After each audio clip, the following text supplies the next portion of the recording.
Hi, I hope everyone is doing well today. My name is Karen Anfield, and I work at 180 Place under the Low Country Continuum of Care. I am the program manager for the domestic violence uh, coordinated entry system. The Low Country Continuum of Care is ending and preventing homelessness. Everyone deserves a home. Our training today will be on VAWA. VAWA is a bill that is a law established with the federal government. And we are going to talk about its history. We're going to talk about who qualifies for VAWA, what VAWA can do to help our recipients, and the HUD forms that we will need in order to track those things. The first question would be, what is domestic violence? So this is the time where I would ask the question, and for you to think about in your mind what you think domestic violence is. It can have a very kind of small meaning for some people, or it can be very extended. So the domestic violence is a pattern of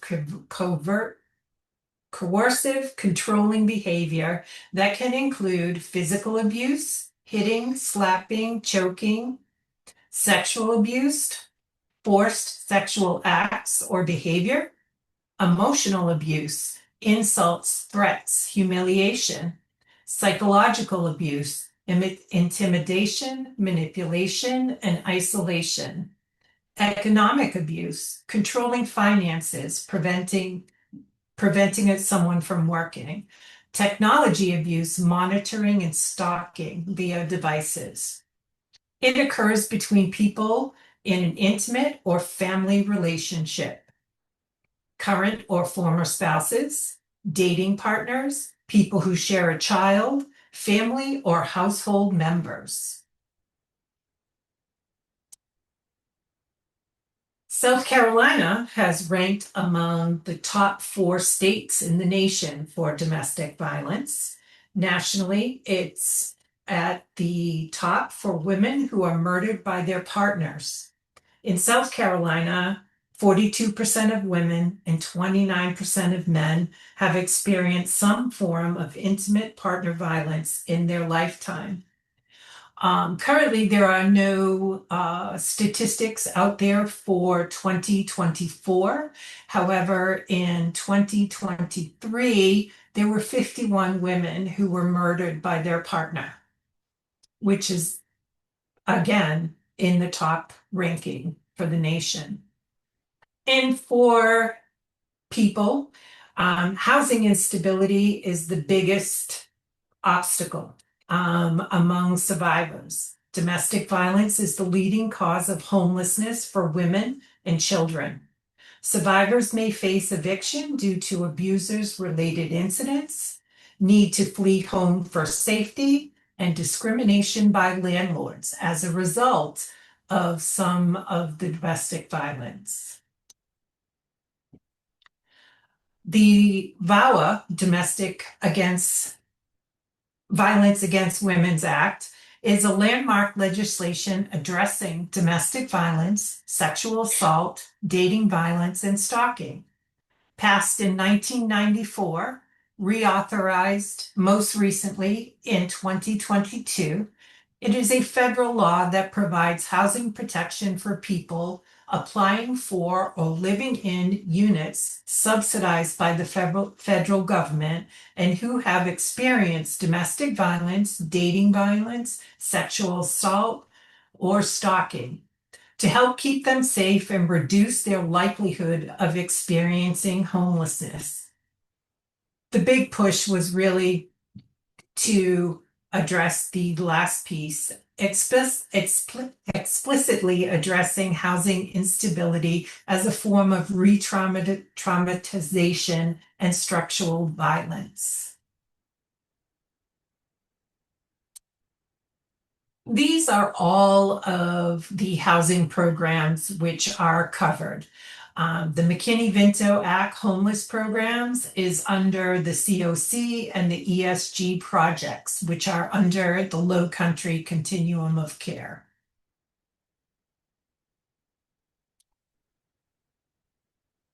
Why are VAWA protections so important? People we serve have an acute safety need. Housing protections increase family safety. Safe housing reduces the risks of homelessness.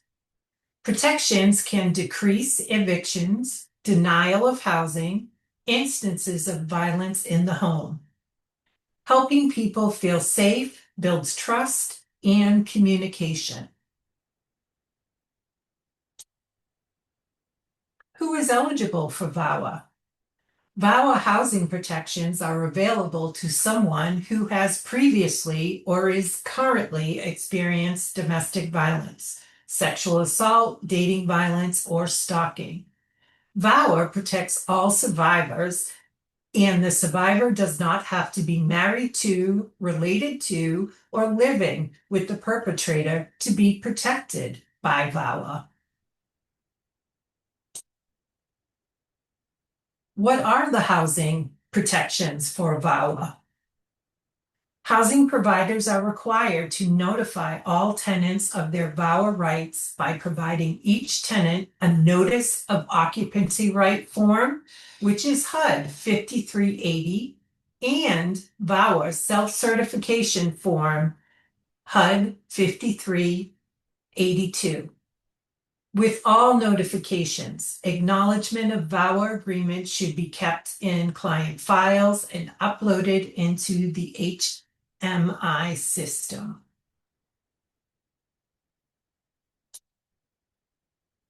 So what are our protections?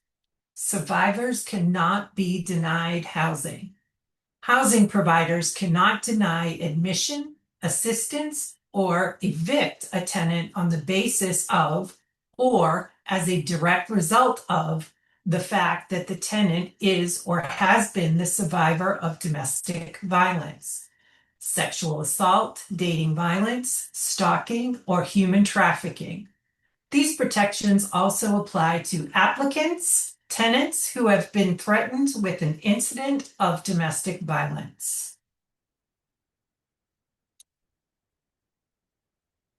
Another protection is confidentiality. Under VAWA, housing providers are required to keep strictly confidential all information submitted by the tenant related to their status as a survivor.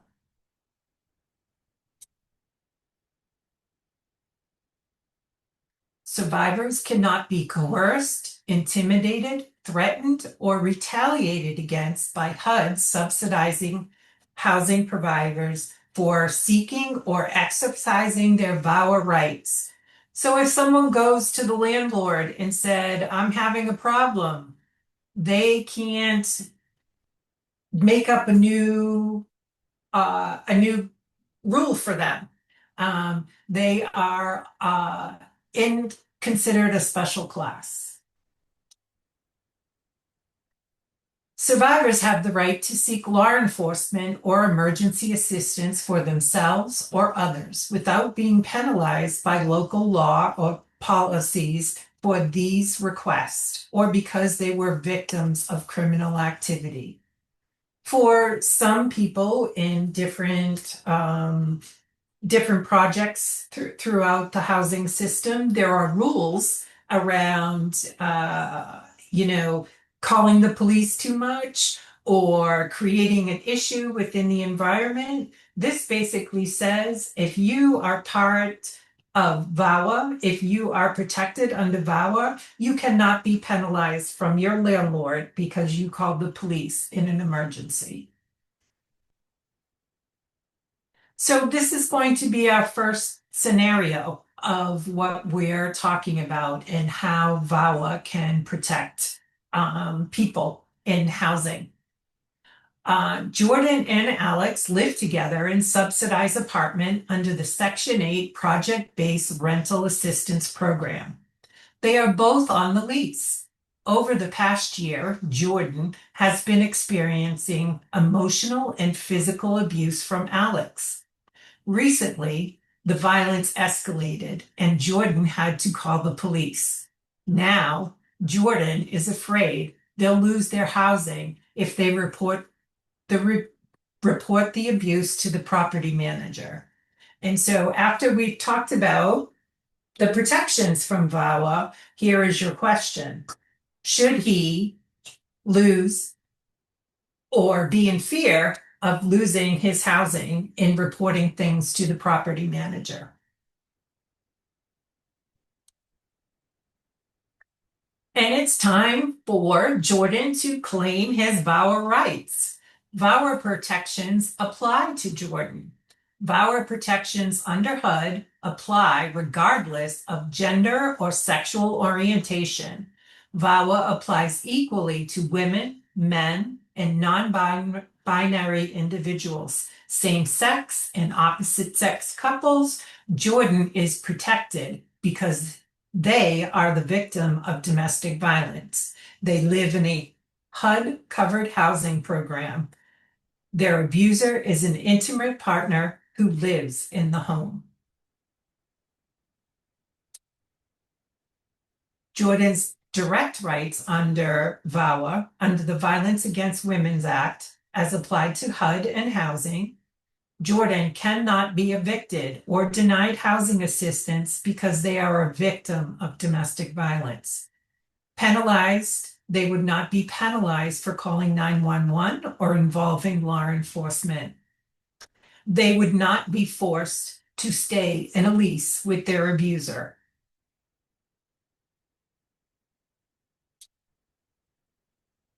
So what are some of the VAWA housing interventions? Under VAWA, you can have an early lease termination. Under federal law, survivors can terminate their lease by providing a 14-day notice along with a police report, restraining order, or third-party verification. You can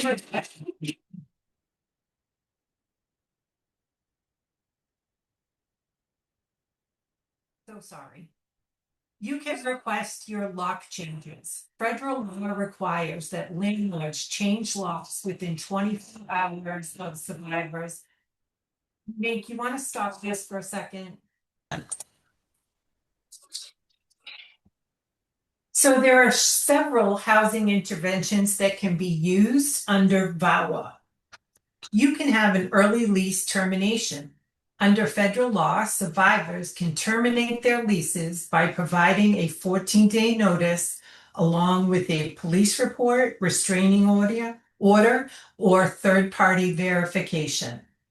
They can request that their locks get changed. Federal law requires that landlords change locks within 24 hours for survivors who have made a written request and have provided a police report or restraining order. Another intervention would be a lease bifurcation. This is where a lease is modified to remove the perpetrator from the lease. Removing the perpetrator from the lease does not generally impact the assistance of the survivor. Remaining tenants can stay in the unit.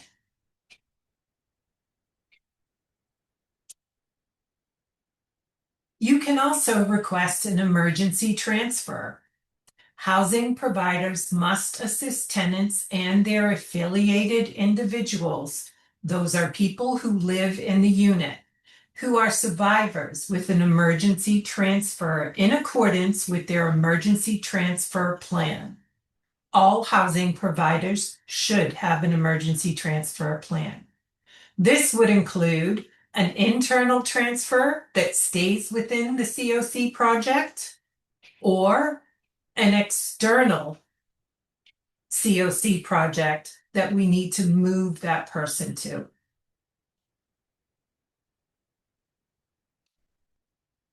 The key points of an emergency transfer plan, it is best practice for housing providers to know what's happening in their communities, being proactive to ensure the safety of all of their family. HUD's model emergency transfer plan provides that the housing provider will assist tenants in contacting the local organizations offering assistance to victims of domestic violence, dating violence, sexual assault, or stalking.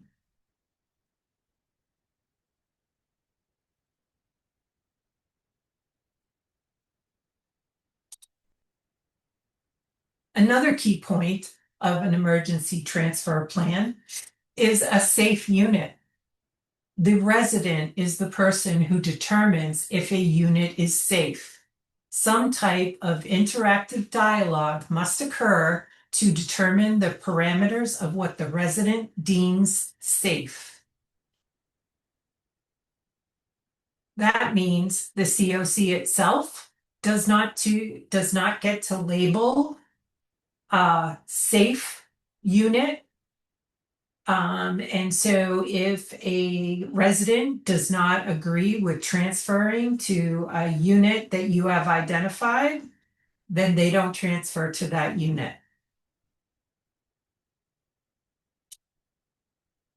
Documentation. So in order to qualify under VAWA, you need a personal declaration or affidavit, and that is a HUD form 5382.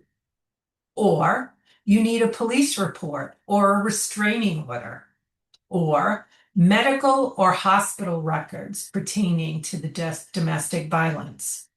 Or you can get a statement from a professional or a witness. So if you have a client who is in therapy and they have a licensed therapist, the therapist can write a letter explaining why they're in therapy and what they're doing, not what they're doing, but why they're in therapy. You only have to pick one. You do not need to have all four, and housing providers need to accept just one unless there's conflicting documentation. Posted on the HUD page, and it's available in several languages, model emergency transfer plans for victims of domestic violence, dating violence, sexual assault, or stalking.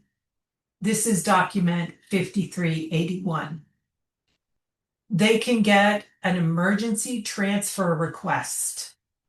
That is document 5383. They can get a self-certification of domestic violence, and that is 53 HUD 5382.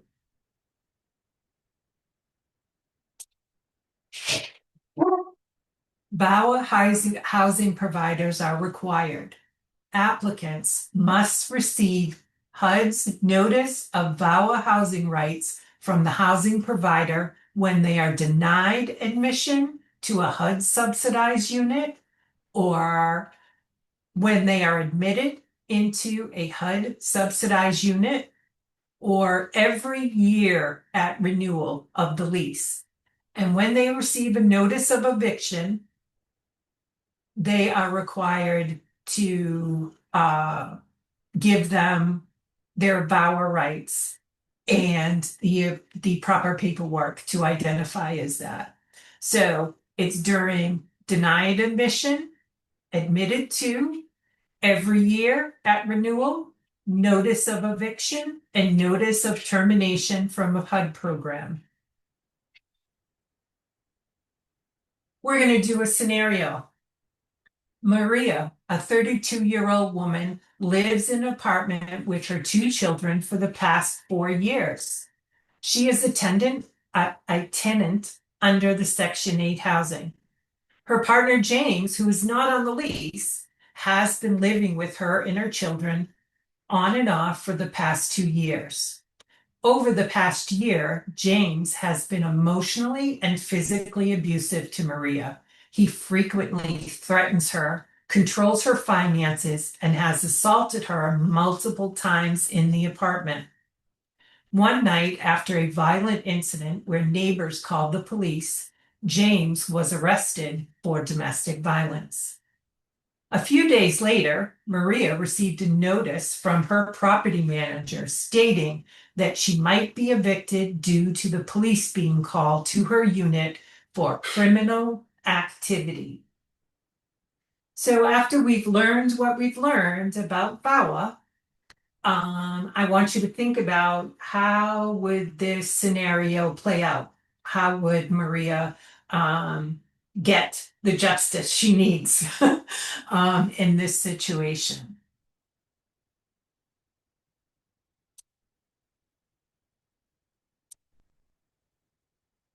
Under VAWA housing protections, Maria cannot be evicted nor lose her housing assistance because she is a victim of domestic violence. And here's why. VAWA prohibits eviction or denial of housing based on an incident of domestic violence, dating violence, sexual assault, or stalking against any tenant if the tenant is otherwise eligible for the housing program. The housing provider must not hold the victim responsible for the actions of the abusers. Maria can submit documentation such as a police report or a VAWA self-certification form to verify her status as a victim.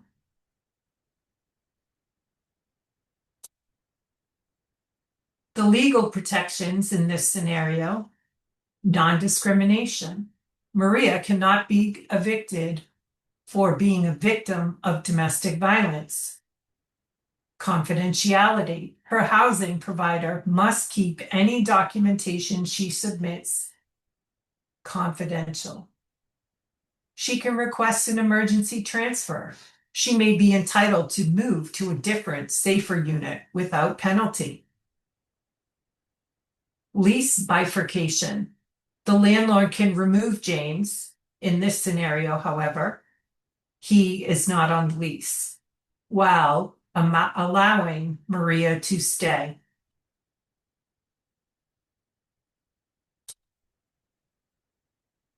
Now would be the time for any questions or answers. I am going to currently stop sharing this video and put in the forms so that you have an idea of what forms look like. And then we can finish up.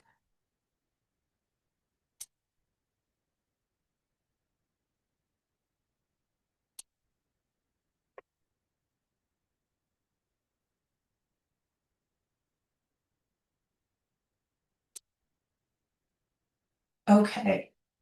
So on this paper, you should see an acknowledgement of receipt of Violence Against Women Acts, notification and certification. So basically what this is saying is that you have received all of your rights from your landlord. You get a copy of what your rights would be under VAWA. You explain the process of how VAWA works and what you need to do. And this would allow, this is proof that your landlord has reviewed all of those things with you.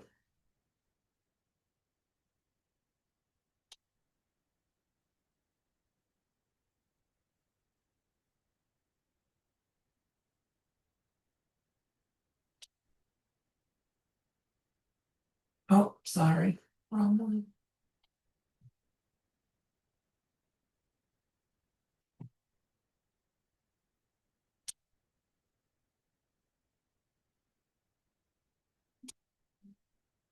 Okay, this would be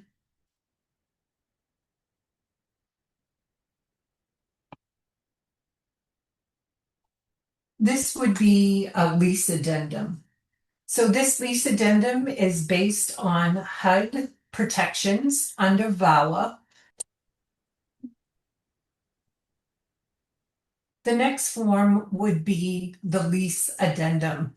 So this addendum should be attached to all landlord leases. This explains VAWA protections and how they apply to any individual in their housing project.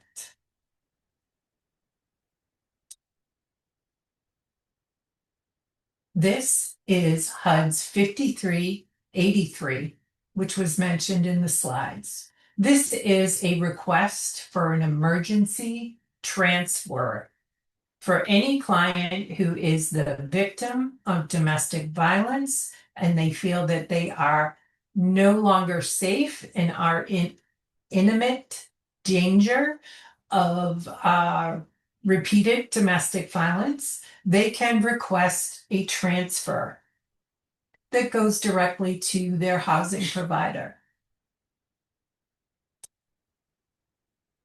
This is a self-certification of domestic violence, dating violence, sexual assault, or stalking.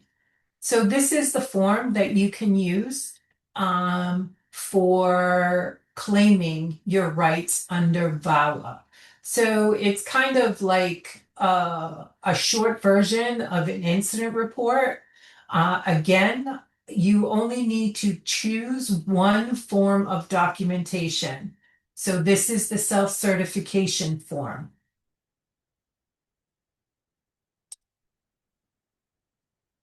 And this is a notice of your occupancy rights under the Domestic Violence, the Violence Against Women's Act. So this is basically should come with your lease and explains your rights under VAWA. I'm going to stop the share and go back to the original PowerPoint.